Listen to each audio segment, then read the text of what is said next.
نحمدک یا مجیب کل سائل والصلاة والسلام علی سید الانبیاء والمرسلین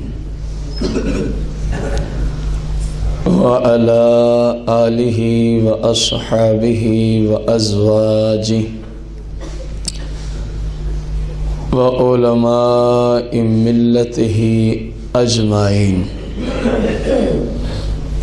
اما بعد فاعوذ باللہ من الشیطان الرجیم، بسم اللہ الرحمن الرحیم۔ قال اللہ تبارک وتعالی فی القرآن المجید والفرقان الحمید، ولذکر اللہ اکبر۔ آمنت باللہ صدق اللہ العظیم وصدق رسولہ النبی الکریم۔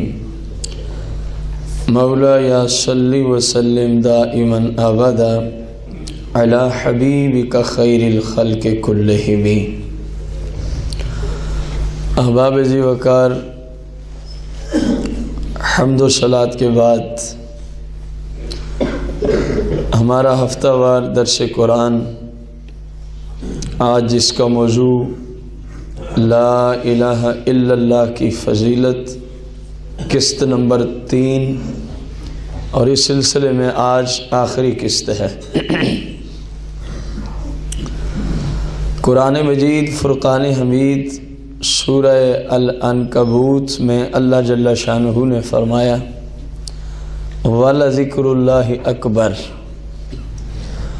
اور ہر چیز سے اللہ کا ذکر بلند و بالا ہے۔ اللہ کا ذکر بلند و بالا ہے۔ رسول کائنات، فخر موجودات، مالک کون و مکان، مدینے کے تاجدار صلی اللہ علیہ وآلہ وسلم کا فرمان عالی شان ہے، علیکم بلا الہ الا اللہ والاستغفار۔ سرکار علیہ السلام نے اپنے امتیوں کو حکم دیا ہے، اپنے امتیوں کو، وبحمد تعالی ہم سرکار کے کیا ہیں؟ اصل یہ ہے کہ ہمیں امتی بنایا گیا ہے بغیر مانگے، اس لیے ہمیں اپنا ہی پتہ نہیں کہ ہماری شان کتنی ہے۔ ایک چھوٹی سی بات میں اس موضوع پہ عرض کرنا چاہوں گا۔ میں پڑھ رہا تھا پچھلے دنوں، پہلے بھی کئی بار یہ بات سنی ہوگی آپ لوگوں نے، تفسیر روح البیان میں، تفسیر کا نام کیا ہے؟ اس کے حوالے سے عرض کر رہا ہوں وہ جملہ۔ اس کے عرض کرنے سے پہلے ایک چھوٹی سی تمہید ہے، تاکہ آپ کو پتہ چلے کہ آپ لوگوں کی شان کیا ہے۔ آپ لوگوں کی شان امتی ہونے کی وجہ سے، امتی ہونے کی، اللہ جل شانہ کے خزانوں میں، اللہ جل شانہ کے الوہیت کے بعد ظاہر ہے وہ وحدہ لا شریک ہے۔ اللہ وحدہ، یہ منصب تو کسی اور کو ملے اس کا کہنے والا ہی مشرک ہوگا، کیونکہ وہ وحدہ، اللہ جل شانہ کی قدرت کے خزانوں میں۔ میں اپنے ناقص علم کے اعتبار سے یہ جملہ عرض کروں، ممکن ہے کہیں غلطی ہو، خصوصاً مفتیوں سے معذرت ہے جو ایم ہی خواہ مخواہ فتوے لگا دیتے ہیں، ان سے معذرت۔ 2-4 حرف ہم نے بھی پڑھے ہوئے تبھی یہ جملے عرض کر رہے ہیں، مفتیوں سے معذرت ہوگی۔ تو اللہ جل شانہ کی قدرت میں، اس کے خزانوں میں جو منصب جو کسی کو دینے کے لیے ہے الوہیت کے بعد، یعنی اللہ ہونے کے، اگر کوئی سب سے بڑا منصب ہے تو وہ منصب نبوت ہے یار۔ وہ منصب کون سا ہے؟ اللہ جل شانہ کے خزانوں میں اپنے بندوں کو دینے کے لیے اگر کوئی سب سے بڑا کچھ نہیں ہوتا، بولا کریں یہاں، منصب ہے تو اس منصب کا نام کیا ہے؟ ایک عام مسلمان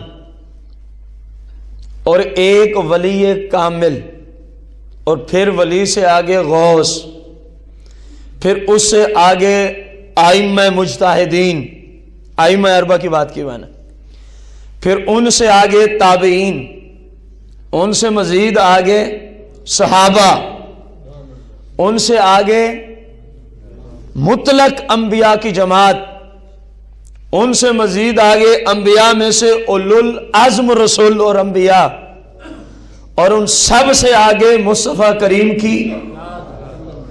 اب اگر میں آپ سے پوچھوں، یہ نیچے سے اوپر کو میں گیا تھا رتبوں کے اعتبار سے،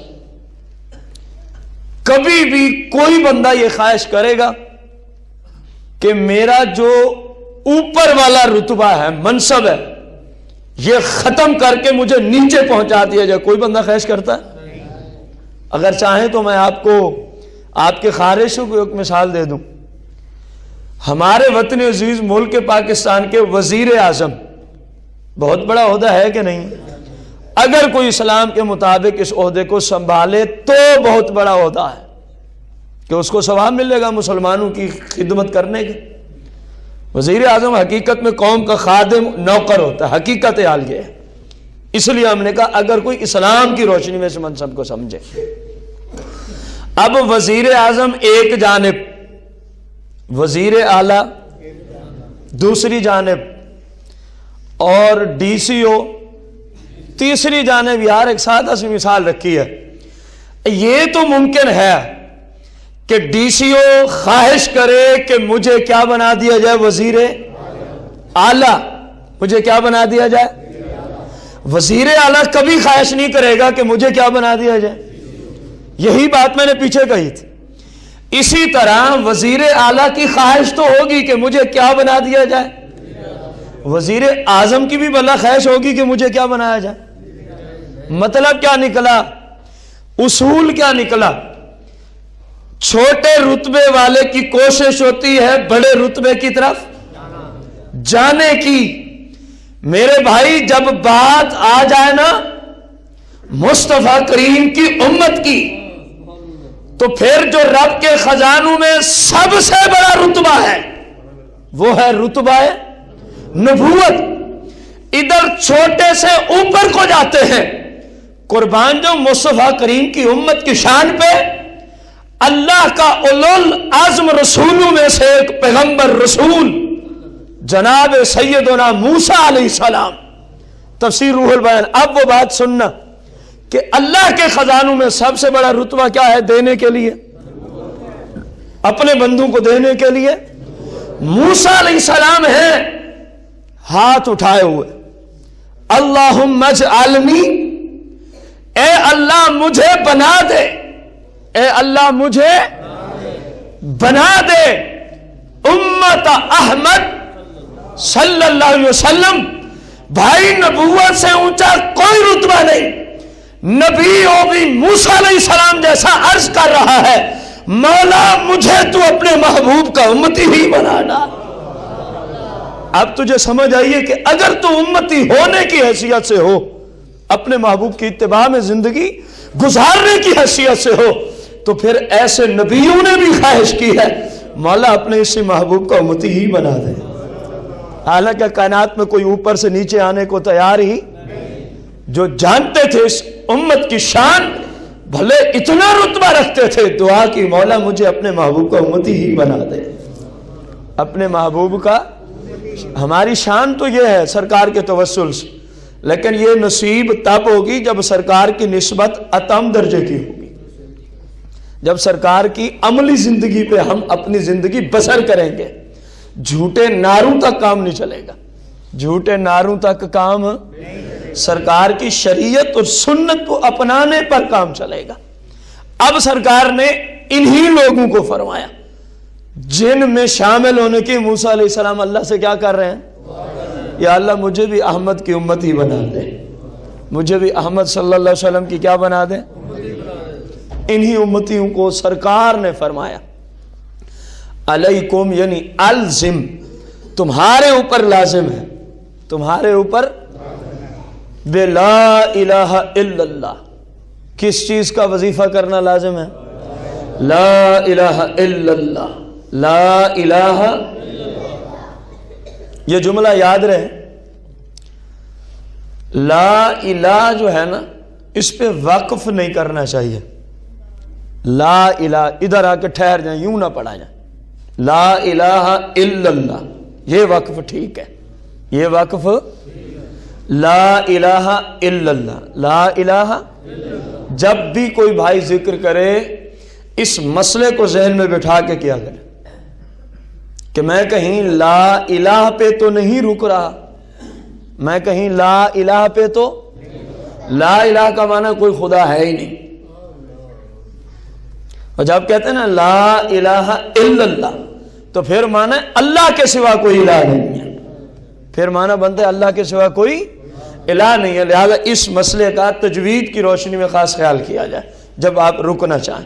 تو فرمایا تمہارے اوپر لا الہ الا اللہ کا وظیفہ کرنا الزم، فرمایا میں لازم کرتا ہوں، میں کیا کرتا ہوں؟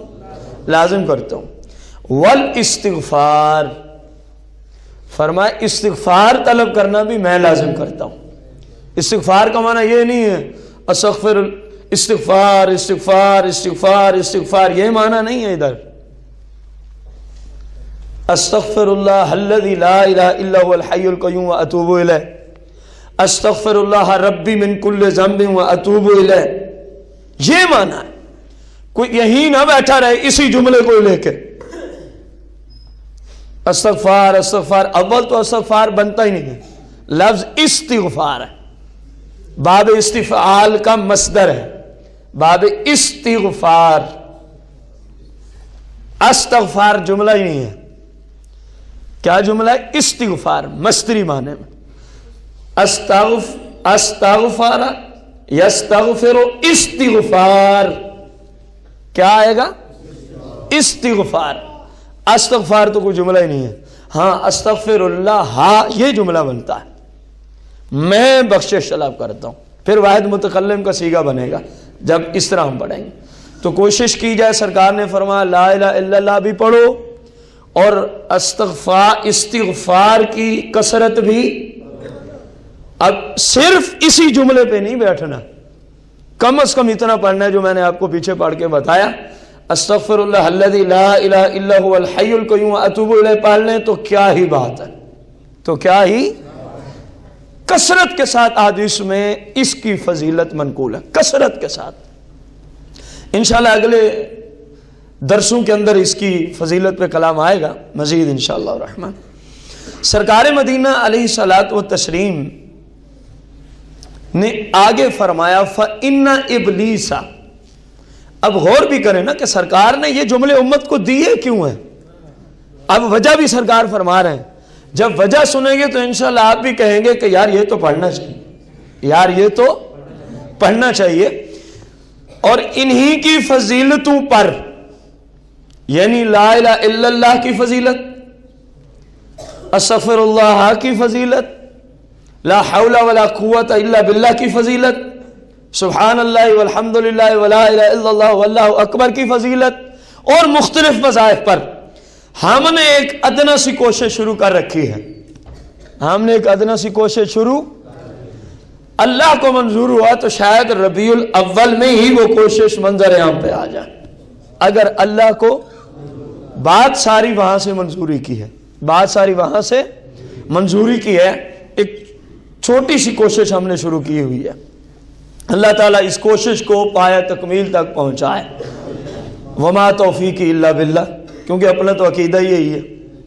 سرکار نے جو اگلے جملے فرمایا میں نے تم کو یہ کہا کیوں ہے کہ لا الہ الا اللہ کی ضربیں لگاؤ، اللہ سے بخشش طلب کرتے رہو، توبہ کرتے رہو، استغفار کا یہی معنی نا، میں نے تمہیں کہا کیوں ہے؟ فَإِنَّ إِبْلِيسَ، بے شک ابلیس، قالا کہتا ہے، اس نے کہا ہے، ابلیس نے کہا ہے، اہلکت الناس بالذنوب، سرکار فرمانے ابلیس نے یہ کہا ہے، تو جن کو کہا ہے انہوں نے ہمیں بتایا ہے، انہوں نے ہمیں فرمایا لوگوں ابلیس یہ کہتا ہے اہلکت الناس، میں نے لوگوں کو ہلاک کر دیا۔ ابلیس کیا کہتا ہے؟ میں نے لوگوں کو ہلاک کر دیا۔ حدیث بڑی مزے کی ہے، ایماندار حدیث ہے، یاد کریں گھر جا کے بتائیں۔ میں نے لوگوں کو گناہوں میں مبتلا کر کے کیا کر دیا؟ دیکھیں نا سرکار نے فرمایا، وہ کہتا ہے بالذنوب، اہلک تو میں نے ہلاک کیا، کون کہہ رہا ہے؟ ابلیس۔ الناس کن کو؟ لوگوں کو۔ کس